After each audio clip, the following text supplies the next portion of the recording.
사종신앙이라는 제목의 말씀을 가지고 오늘 이 시간 함께 은혜 받기를 원합니다. 우리는 지피지기면 백전백승이란 말을 잘 알고 있습니다. 이 말은 손자병법에 나오는 말인데요.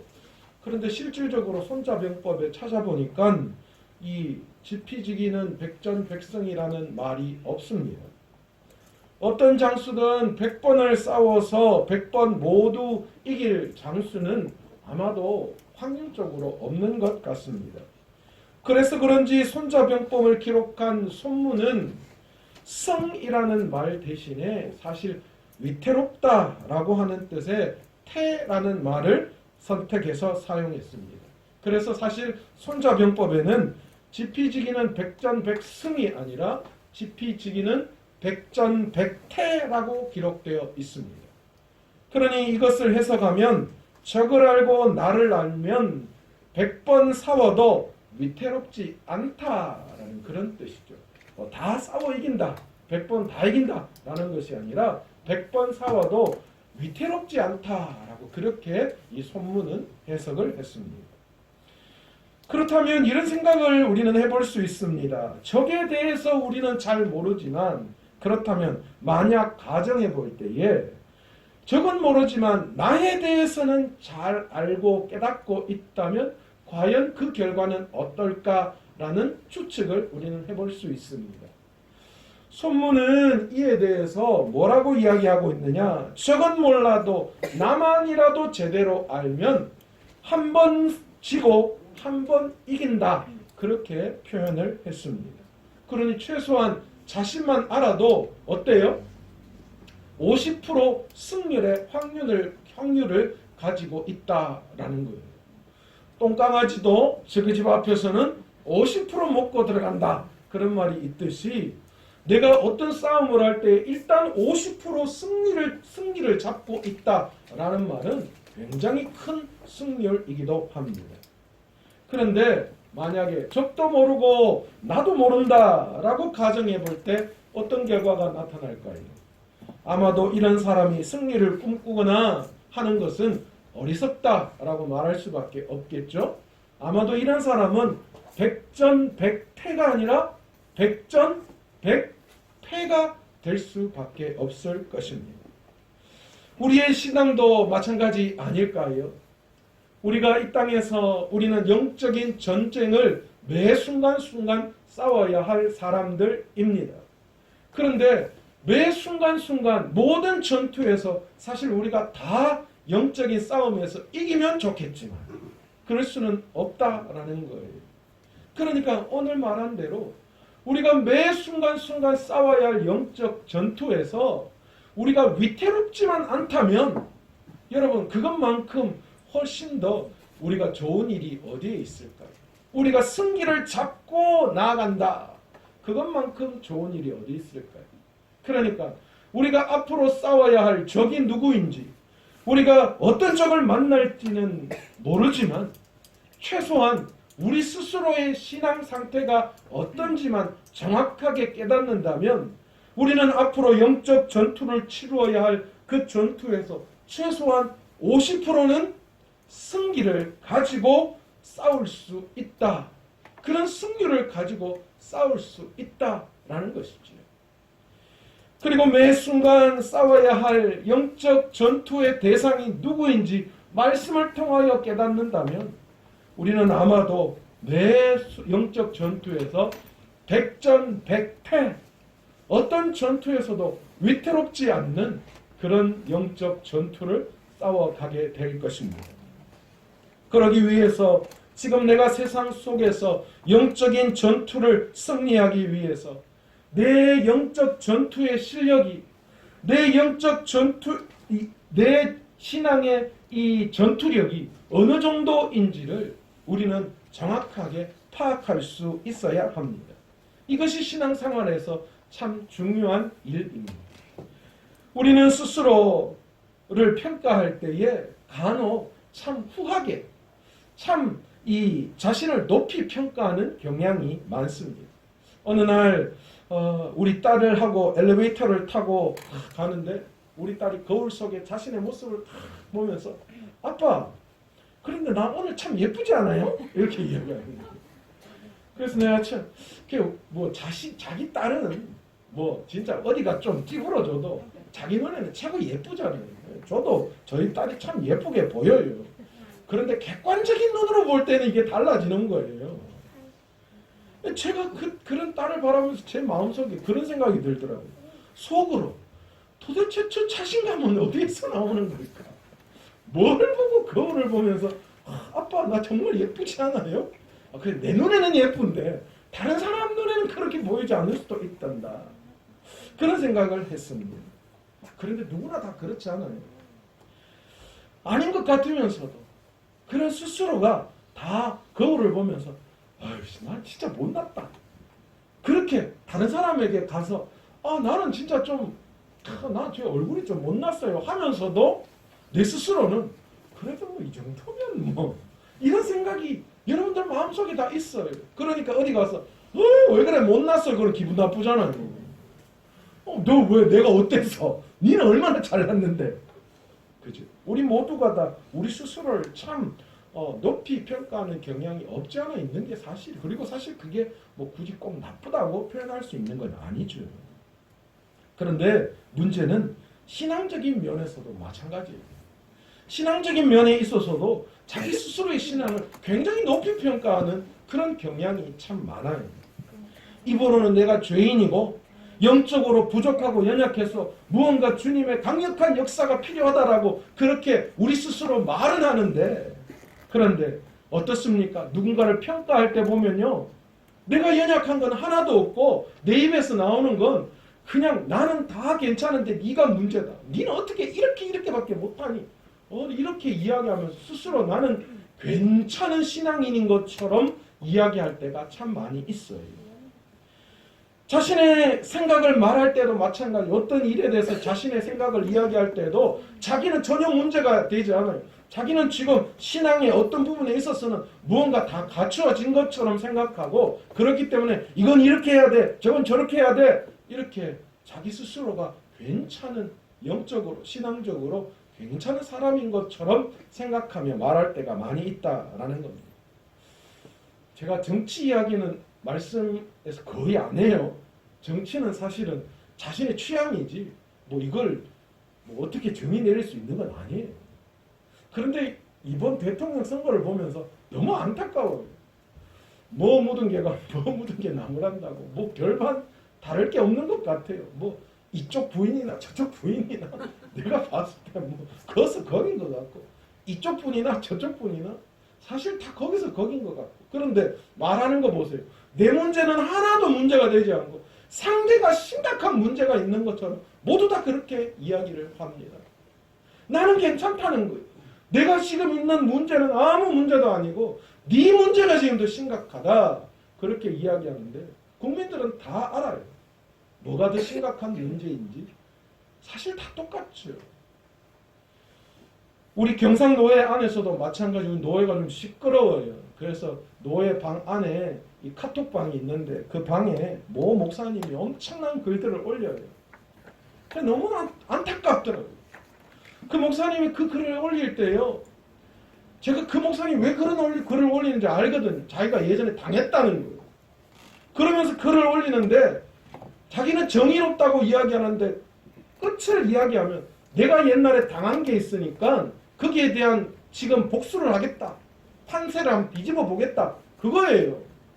그러면서 성경의 좋은 말들, 그런 말들을 다 올리면서 그 사람이 말씀대로 살아가지 않은 것처럼 이야기하는데, 정작 그거를 올린 자신은 원수를 사랑하라는 하나님의 말씀에 입각하지 않고 있다라는 거예요. 얼마나 부끄러운지 몰라요. 제가 그냥 노예 거기에 방에서 나와버리고 싶어요. 그리고 제가 그 카톡을 그 방에 카톡을 읽을 때마다 가슴이 너무 아프더라고요. 나도 막 진짜 입 안 다무나 하고 뭐 하고 싶은데, 그러면 나도 똑같잖아요. 그래서 그런 글을 볼 때마다 내 스스로를 돌아보면서 나는 그렇게 하지 말아야지, 그런 생각을 합니다. 여러분, 그런데 뭐 대통령 후보나 노예 뭐 이런 목사님뿐만 아니라 우리 모두가 다 그런 마음이 있어요. 우리 안에. 내 예배에는, 내가 주일 예배드리는 그 예배에는 내가 문제가 없는 것 같고, 다른 사람이 예배드리는 그 모습을 보면서 어떻게 저렇게밖에 못하노? 라는 생각을 할 때가 있다는 거예요. 누군가 자신의 예배를 지적할 때에 거기에 대해서 반박하고 싶은 그 마음속에는 내가 드리는 예배가 뭐가 문제가 있는데 라는 내 스스로 예배드리는 그 예배에 대한 긍정적인 자기 스스로를 높이 자기 스스로의 신앙을 높이 평가하는 그런 마음이 여전히 우리 안에 존재한다라는 거예요.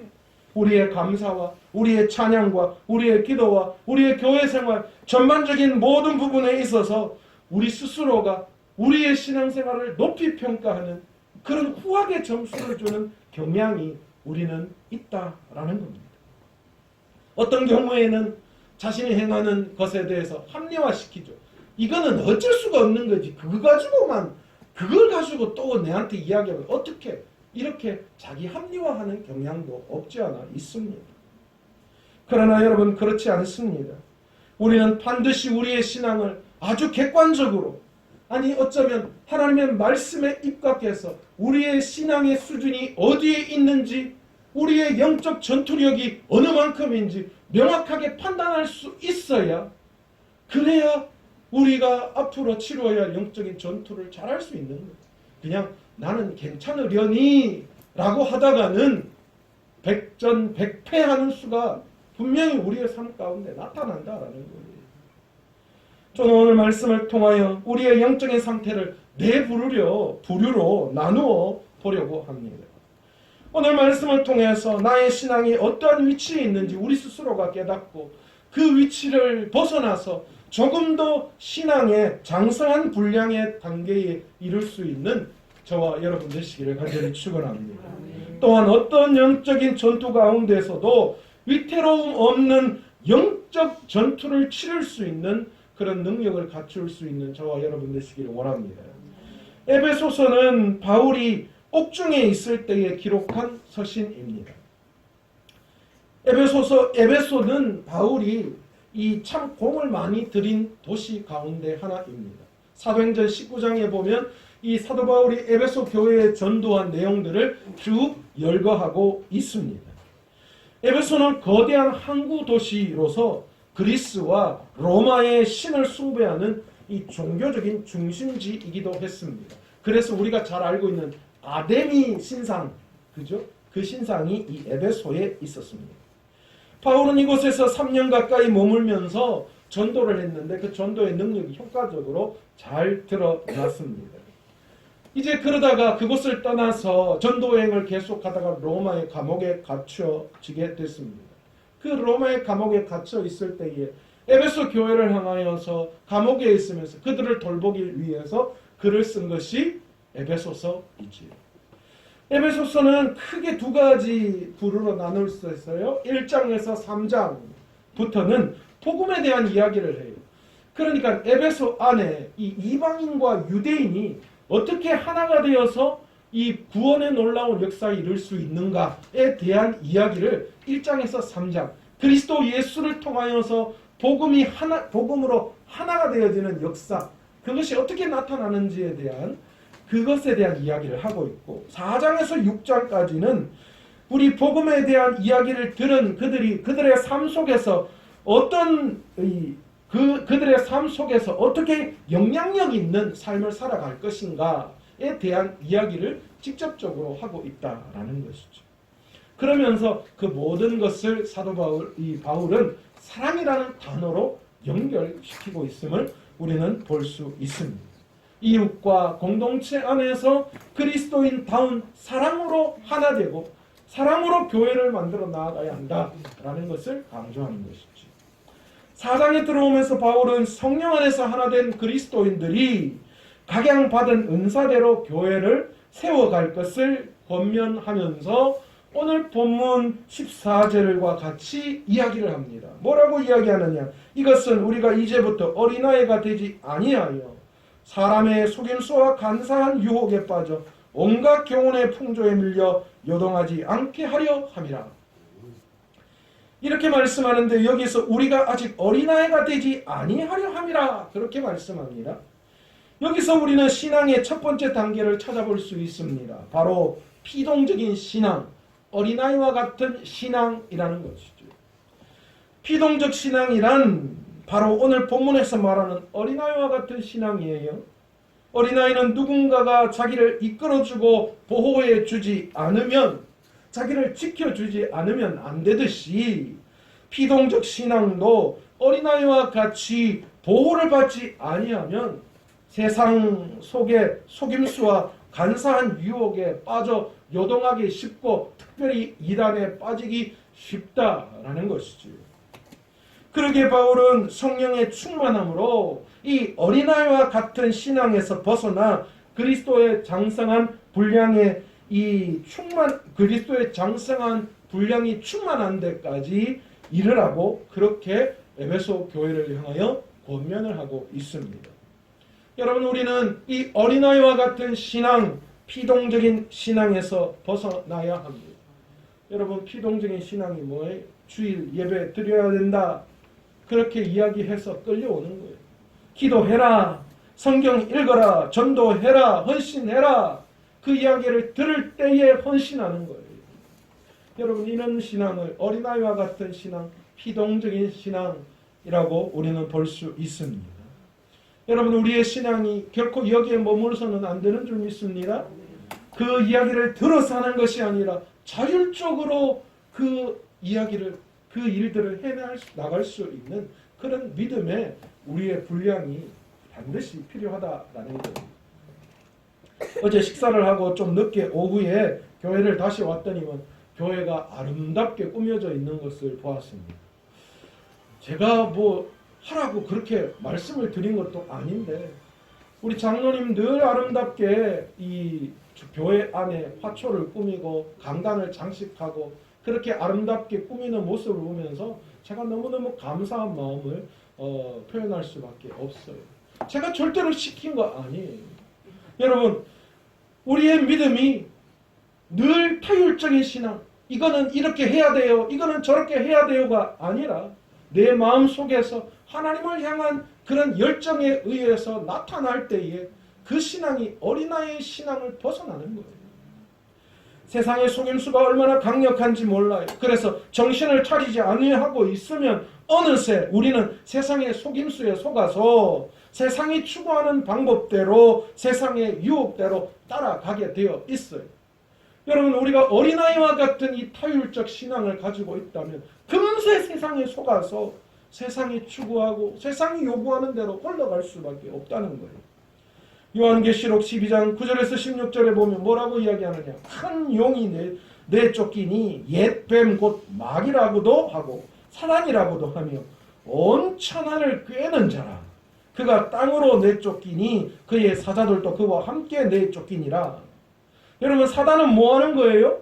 뭐 하는 자요? 온 천하를 꿰는 자다. 그렇게 얘기해요. 여러분, 지금도 사단은 우리를 넘어뜨리기 위해서 얼마나 강교한 방법으로 우리를 유혹하고 있는지 몰라요.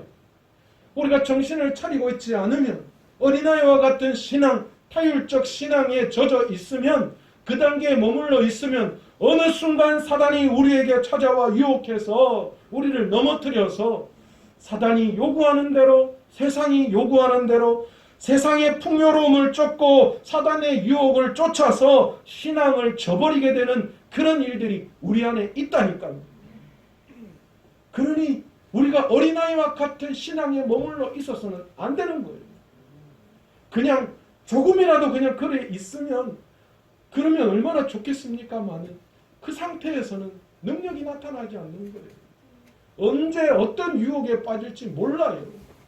우리는 얼마나 혹하는지 몰라요. 이 귀가 얇아가지고요. 언제 어떤 유혹이 내한테 왔을지라도 거기에 홀랑 그냥 넘어가 버리는 경우가 얼마나 많은지 몰라요. 여러분, 우리가 그러기에 성령을 통하여 무장해야 돼요. 지금 이 단계, 이 믿음으로 그냥 만족해 있어서는 결코 안 되는 거예요. 성령의 능력으로 내가 지금 내 신앙의 모습 다음 단계로 내가 날마다 업그레이드 될 수 있도록 하나님의 말씀 앞에 우리가 몸부림칠 수 있어야 하는 줄 믿습니다. 두 번째 단계는 체험적 신앙입니다. 시편 34편 8절에는 너희는 여호와의 선하심을 맛보아 알지어다. 그렇게 말합니다. 하나님의 선하심을 맛보아라. 다른 말로 뭐예요? 체험해야 한다. 그 말씀을 하고 있는 거예요. 체험적 신앙에는 중생의 체험이 있습니다. 주님의 사랑을 경험한 자들이라는 것이지. 성령으로 거듭남을 체험하게 되면 과거에 좋았던 육에 관한 모든 것들이 다 하찮은 것으로 보여요. 그것이 다 하나님의 말씀 앞에 의미가 없고 그리스도 안에 존재하는 것이 내 안에 기쁨으로 다가오기 시작한다라는 대표적인 인물이 누구예요? 사도 바울 아닙니까?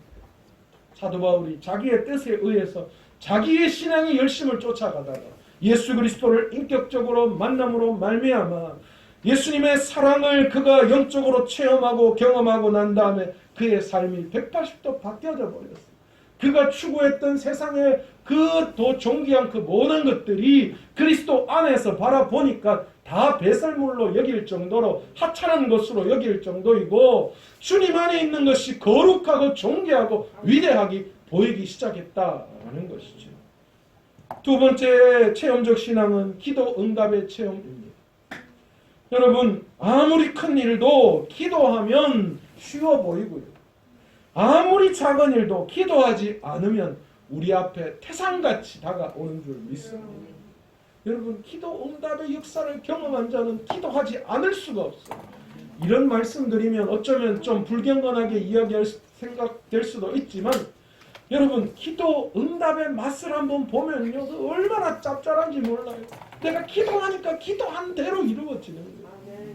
우리 아내가 우리 교회 처음에 왔을 때 그런 이야기를 하더라고요. 여보, 근데요, 자기가 목회지를 두고 기도하는데 한쪽에는 시골이고 그런 시골의 정취를 느낄 수 있고 한쪽에는 도시의 정취를 느낄 수 있고 그런 곳에 가게 해달라고 기도했다는 거예요. 자기가 그러면서 참 그런 데가 어디 있나 이렇게 생각했대요. 근데 우리 교회 딱 오니까 오른쪽에는 도시고 왼쪽은 산이더라고요. 하나님은 기도 응답을 참 기가 막히게 해주시는 거라고. 여러분, 하나님의 기도 응답의 역사를 경험한 자는요, 기도 안 할 수가 없어요. 여러분, R.W. 토즈라고 하는 이 목사님이 그런 이야기를 했어요. 기도하지 않는 자는 방황하는 자다. 그렇게 얘기해요. 기도하는 자가 옳은 길을 선택해서 갈 수 있다라는 거예요. 여러분, 기도 응답을 체험한 자는 자신의 삶에 어떠한 삶이 다가올지라도 거기에 대해서 어려워하지 않아요. 기도 응답을 체험한 사람은 어떠한 것도 자신의 삶에서 문제로 삼지 않는다. 왜냐하면 기도하면 큰 일도 쉬워버려요. 큰 일 가운데서도 하나님께서 역사하심을 바라볼 수 있기 때문이죠. 여러분, 5만 번 기도 응답을 받은 조지 뮬러를 한번 생각해 보세요. 5만 번 하니까 뭐 얼마 아닌 것 같죠? 여러분, 지금까지 기도 응답 받은 거 손가락으로 세보세요. 몇 개 되는 거예요? 5만 가지 기도 응답을 받은 조지 뮬러예요. 그는 하나님과 동행하는 삶을 살았습니다. 무엇 때문에? 기도 응답으로 말미암아 하나님의 동행하심을 경험했다라는 거예요. 기도하니까 기도한 대로 하나님이 들어주시는 거예요. 그 기도를 통해 하나님이 나와 함께 하시는구나라는 걸 경험하게 됐다라는 거예요. 그는 기도를 통해서 하나님의 뜻이 어디 있는지를 발견할 수 있었고 하나님의 말씀을 들을 때에 그 말씀에 순종하며 나아갈 때 하나님이 어떻게 자신의 삶 가운데 자신이 속해 있는 공동체 가운데 역사해 주시는지를 알 수 있었다는 거예요. 세 번째 체험은 사단을 이기는 체험입니다. 우리는 주님의 이름으로 사단을 이길 수 있어야 합니다. 누가복음 10장 19절에 내가 너희에게 뱀과 정갈을 밟으며 원수의 모든 능력을 제할 권능을 주었으니 너희를 해칠 자가 결코 없으리라. 이 말 무슨 말이에요? 그러니까 우리를 해칠 자가 뭐하다는 거예요? 있다는 거죠. 있다는 거예요. 우리에게 무엇을 주셨다라고 말합니까? 원수의 모든 능력을 제거할 권세를 주셨다. 사단이 있는데 그 사단을 제어할 권세를 주셨다라는 겁니다. 그러니 우리를 대적하는 모든 것을 대항해서 이길 수 있는 힘을 우리에게 주셨다라는 것입니다. 그런데 우리는 이런 사단을 이기는 체험을 하지 못하고 있습니다. 성경은 한 차원 높여서 이렇게 말씀하고 있습니다. 귀신들이 항복하는 것으로 기뻐하지 말고 하늘에 우리의 이름이 기록되는 것을 기뻐해라. 아멘. 그러니까 우리가 사단을 이기는 건 한 차원 낮은 거라는 거예요. 그건 당연한 거니까 그거 이겼다고 기뻐할 것이 아니라 우리의 이름이 하늘에 기록되어지는 것을 기뻐해라. 그렇게 말씀합니다. 성도가 사단을 이기는 체험을 하는 것은 당연한 겁니다. 당연한 겁니다. 더 나아가 하나님의 나라에 자신의 이름이 기록되어지는 것, 그것으로 기뻐해야지요. 이런 사단을 이기는 당연한 것으로 우리가 기뻐할 게 아니라, 그러니까 우리가 사단을 이겨야 하는 건 당연한 것. 매 순간순간 우리는 이 사단을 이기는 영적인 체험을 통하여서 우리의 그 놀라운 은혜가, 하나님이 우리의 삶 가운데 베풀어 주신 은혜가 무엇인가를 날마다 경험할 수 있어야 합니다. 위에서 말씀드린 이런 영적인 체험을 가지고 우리의 삶의 진정한 이 복음을 향해 열심히 우리의 삶 가운데 나타나게 되는 줄 믿습니다. 우리 주위를 한번 보세요. 은혜 받은 자, 성령을 체험한 자, 이 성령을 체험한 자 하니까 또 자꾸 오해를 해가지고 막 기도원에서 불 받아가지고 막 이런 그런 거하고 좀 달라요. 이런 걸 제가 말씀드리는 건 아니에요. 여러분, 말씀을 통하여서, 기도 응답을 통하여서, 또 성령을 통하여서 그런 은혜를 경험한 사람들이 교회 안에서 어떤 삶을 살아가는가 한번 보세요. 은혜를 체험한 자는 그의 삶을 통하여서 여러분, 내 신앙이 자연스럽게 하나님을 향하여 맞춰지게 되어져 있고 그 기쁨이 내 열심을 통하여 드러나게 되어 있다는 거예요. 여러분, 지금 우리가 타율적인 어린아이와 같은 신앙의 단계에 있다면 우리가 말씀을 통하여 살아계신 하나님의 놀라운 능력을 경험해야 하는 줄 믿습니다. 그 단계에 나아가야 하는 줄 믿습니다. 세 번째 신앙의 단계가 분별의 신앙 단계입니다. 우리는 신앙생활을 하면서 크게 두 가지를 분명히 분별할 수 있어야 합니다. 첫 번째가 하나님의 뜻이 무엇인지를 분별할 수 있어야 합니다. 성령의 놀라운 은혜를 경험하고 난 다음에 실수하는 사람들이 있어요. 이게 성령의 말인지 악령의 말인지를 구분할 수가 없어요. 그래서 하나님의 뜻인지 또 아니면 세상 악한 것들의 뜻인지 분별하지 못해서 엉뚱한 일들을 하는 경우가 많이 있다라는 겁니다.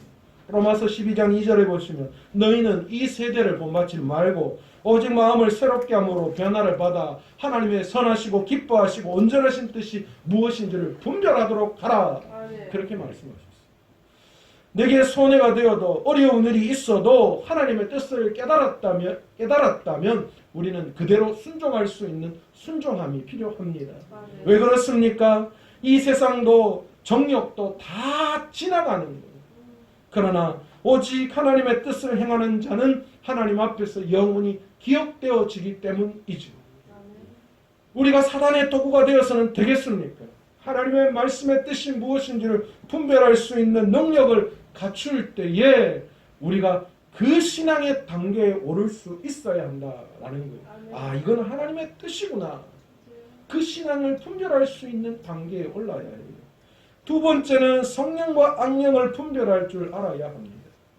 요한 1서 4장에 보시면 사랑하는 자들아 영을 다 믿지 말고 오직 영들이 하나님께 속하였나 분별하라. 그렇게 말씀하십니다. 왜일까요? 믿는 사람도 미혹해하는 영과 귀신의 가르침을 쫓을 수 있기 때문입니다.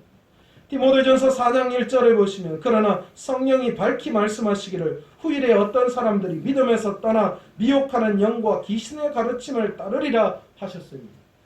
그러니까 우리가 믿음의 단계에 이르렀다고 하더라도 우리가 미혹을 받지 않는 게 아니라는 거예요. 언제라도 어떤 순간이라도 악한 것들의 미혹을 당하게 마련이라는 겁니다. 그렇기 때문에 성령과 악령을 구분할 수 있어야 하는데 이 구분법이 뭐냐? 그 안에 그 기준이 사랑이냐 아니냐라는 거예요. 하나님께서는 모든 일 가운데 뭘 드러내시는 분이에요? 사랑을 드러내시는 분이에요. 설사 우리의 눈으로 보기에 이해가 되지 않는다고 하지만 그 속에는 하나님의 깊은 사랑이 숨겨져 있다면 여러분 그게 성령의 뜻이에요. 그런데 이게 옳다라고 이야기하지만 그 속에 사랑이 존재하지 않는다면 여러분 그건 결코 성령님이 하시는 것이 아닌 줄 믿습니다.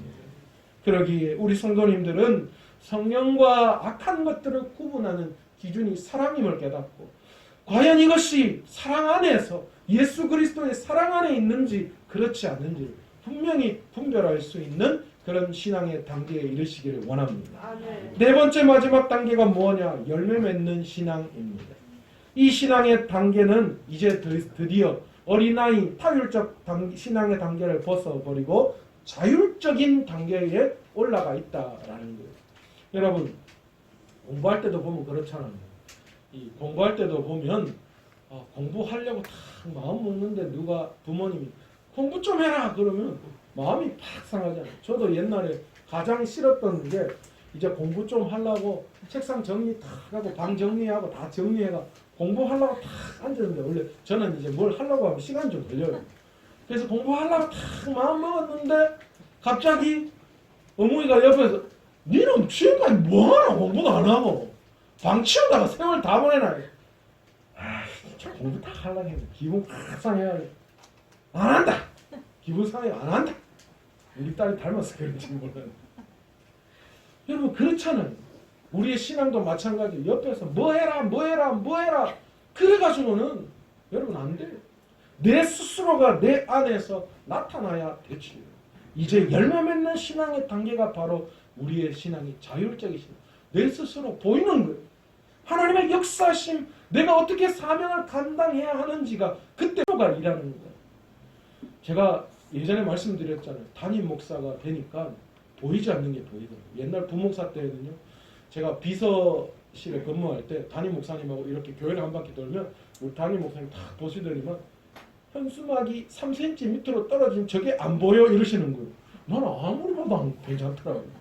계단을 가면서 휴지가 떨어진 걸 딱 보시 네 눈에는 이게 안 보여 이러시더라고요. 나는 안 보였는데 아침에 출근할 때 안 보였는데 이게 왜 안 보이지? 근데 담임 목사가 되고 나니까 보여요. 교회가 이게 좀 부족하거나 이게 이렇구나 이런 것들이 하나 둘씩 보이면서 이제 제가 찾아가서 목사님 담임 목사가 되니까 좀 보이더라고요. 목사님의 심정을 좀 알겠더라고요. 제가 그렇게 이야기했어요. 그러니까 이제 보여 그러시더라고요. 여러분 우리가 열매 맺는 신앙에 이르면 이제 우리가 어떻게 해야 하는지 우리의 신앙에 눈이 뜨이는 거예요. 이 단계가 바로 사명 완수를 하는 신앙의 단계입니다. 자율적 신앙에 이르면 사명을 완수하는 단계. 그러니까 내가 주님을 위해서 어떻게 일해야 되는지 내가 이제 움직여지기 시작하고 그게 내 눈에 보여지기 시작하는 거예요. 우리 성도님들 보면 이게 그런 것 같아요. 많은 분들이 열매 맺는 신앙의 단계에 와 있어요. 제가 말하지 않아도요. 이게 보이는가 봐요. 그래서 알아서 이거 어떻게 해야 하지 이렇게 내가 생각하고 있으면 어느 순간인가 누군가가 그걸 처리해 놓고 이렇게 제가 그 2번 말하지 않더라도 그런 것들이 하나 두 개씩 탁탁탁 처리됩니다. 이제 봄이 되었는데 이랬는데 장로님이 꽃을 또 아름답게 이렇게 하시고 어떤 분은 저녁 늦은 시간에 교회 청소한다고 오셔가지고 청소하고 어떤 분은 또 이게 부족하다고 이런 것들을 섬기고 이번엔 떡 한 번 내야 되겠다. 그래서 떡도 한번 탁 이렇게 이런 게 있었으면 좋겠다. 교제가 좀 그런 것도 알아서 탁탁 하시고 여러분 이게 열매 맺는 신앙이에요. 모든 것에 있어서 감사와 기쁨으로 행하는 신앙 또한 사랑의 열매를 맺는 그런 놀라운 역사가 이 열매 맺는 신앙에서 나타나는 거예요. 그런데 여러분 열매 중에서 가장 큰 열매가 뭔 줄 아세요? 구령의 열매, 전도의 열매죠. 열매 맺는 신앙의 단계에 올라가면 누가 뭐라고 하지 않아도 내가 하나님의 말씀을 증거해야 될, 전도해야 될 사람이라는 걸 깨닫는 거예요. 주님이 우리에게 뭐라고 말씀하셨습니까? 만민에게 복음을 증거하라. 영원 구원의 사명을 우리에게 주셨어요. 그러니까 우리의 소원이 뭐예요? 통일이 아니라 통일도 맞는데 한 영혼을 천하보다 귀하게 여기고 예수 믿지 않는 영혼을 주께로 돌리는 것, 그게 우리의 가장 큰 사명이라는 것입니다. 조지 밀러는 5,000명의 고아 아이를 먹이면서 그 영혼을 살려내는 그 사명을 하면서 하나님의 기도의 응답에 체험을 하게 하셨고 하나님이 그와 동행하게 하셨어요. D.L. 무디는 어떻습니까? 100만 명의 영혼을 주께로 돌려오는 그 역할을 감당하게 하시려고 그의 목소리, 그의 설교를 하나님이 사용하셨다라는 거예요. 오늘 여러분, 우리는 내 이웃과 우리 민족 그리고 이 모든 세계를 구원할 귀한 구원의 열매를 맺는 그 단계까지 우리 스스로가 올라가야 하는 줄 믿습니다.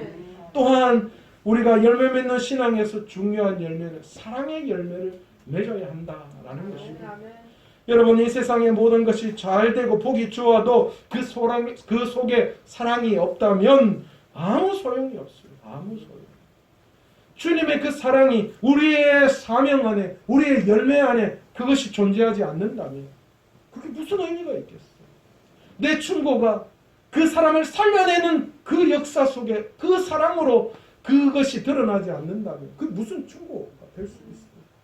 내가 하는 헌신, 내가 하는 모든 교회 안에서의 일들 속에 사랑이 존재하지 않는다면, 제가 우리 어머니 이야기 참 좀, 우리 어머니 다음에 또 내가 자꾸 네 그래 이야기하면 너그 교회 못 간다 하시는데, 우리 어머니 되게 별나신 분이거든요.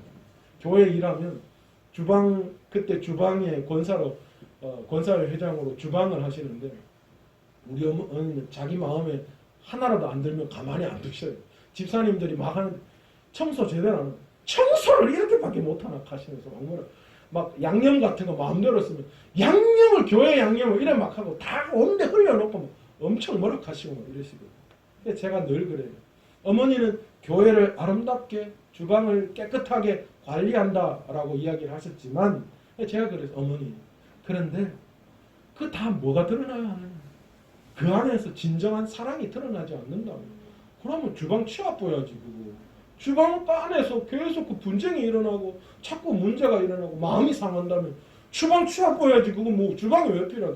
도시락 주문해가 돈이 들더라도 하는 게 더 많지. 아니면 밥 안 먹고 집에 가는 게 낫지. 그게 무슨 의미가 있냐고. 여러분, 그렇습니다. 우리 행하는 모든 일에 사랑의 열매가 맺혀지지 않는다면, 그 사랑의 열매로 우리의 신앙에 다가가지 않는다면 우리가 행하는 열매가 무슨 소용이 있겠습니까? 사랑으로 인내하고 사랑으로 용서하고 사랑으로 서로를 위해주고 도와주고 기뻐해주고 슬퍼해주는 그런 우리의 신앙의 사랑의 열매를 맺는 단계에 이를 수 있는 저와 여러분 되시기를 간절히 축원합니다. 말씀을 맺겠습니다. 사랑하는 성도 여러분, 이제 나의 신앙이 어디에 있는지 정확하게 판단하시기를 원합니다. 내 신앙이 어린아이와 같은 타율적 신앙이 있는지, 아니면 내 신앙이 체험적 신앙에 머물러 있는 건 아닌지, 아니면 내 신앙이 이제는 그냥 뻔한 위치에 머물러서 그냥 아무 능력 없이 그냥 거기에 머물러서 이제 주님이 오실 그날만을 바라보고 있는 그런 단계는 아닌지 우리 스스로 우리의 삶을 체크해 볼 수 있어요. 그래서 체험의 단계에서 분별의 신앙의 단계, 뭐가 하나님의 뜻인지 뭐가 악한 뜻인지를 분별할 수 있어요. 그리고 최종 단계, 열매 맺는 단계, 전도의 열매를 맺고 사랑의 열매가 내 삶에 풍족하게 드러나는, 이제 드디어 주님의 일을, 사명을 감당할 사명의 사람으로 나아갈 수 있는 그 신앙의 단계까지 이룰 수 있는 저와 여러분 되시기를 간절히 축원합니다.